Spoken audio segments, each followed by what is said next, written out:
Dubai থেকে সরাসরি যুক্ত হচ্ছেন এশিয়া ওয়ানের সংবাদদাতা ফিওনা নিকোলমি।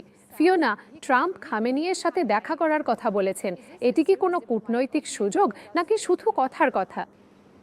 হ্যাঁ, আসলে প্রেসিডেন্ট ট্রাম্প ফোর্ড ফোর্স ওয়ানে কথা বলছিলেন। আজ সেখানে একটি সাক্ষাৎকারে তিনি বলেছেন, তিনি আশা করছেন ইরানের সর্বোচ্চ নেতা খামেনেইয়ের সঙ্গে দেখা করবেন এবং যুদ্ধরত নেতারা শান্তি আলোচনা নিয়ে অস্থিরতা থাকলেও বেশ ভালোভাবেই একে অপরের সঙ্গে চলছেন। আমরা ফেব্রুয়ারি 28-এ যখন এই যুদ্ধ শুরু হয় তখন থেকে জনসমক্ষে ওই নেতাকে আর দেখিনি, এবং সংঘাতের শুরুতেই এমন খবর এসেছিল যে তিনি সত্যিই ইসরায়েলি হামলায় আহত হয়েছিলেন। তাই এই খবরটি কিছুটা সতর্কতামূলক এবং সাবধানী আশাবাদ নিয়ে আসবে বলে আমি মনে করি এই অঞ্চলের অনেক মানুষের মনে। কারণ সর্বোচ্চ নেতা প্রেসিডেন্ট ট্রাম্পের ভাষায় তেহরান ও ওয়াশিংটন ডিসির মধ্যে আলোচনায় সরাসরিভাবে যুক্ত রয়েছেন। কিন্তু আমি বলবো, যেমনটা বলেছি, এখানে অনেকটাই সতর্কতা থাকবে। এটা আসলেই চলমান আলোচনায় কোনো সাহায্য করবে কিনা তা নিয়ে।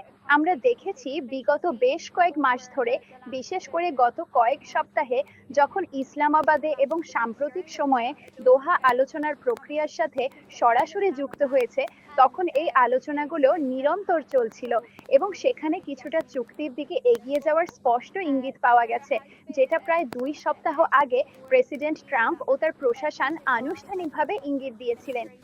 কিন্তু গত কয়েকদিনে আমরা দেখেছি ইরান বলেছে আলোচনাগুলো এক ধাপ পিছিয়ে গেছে।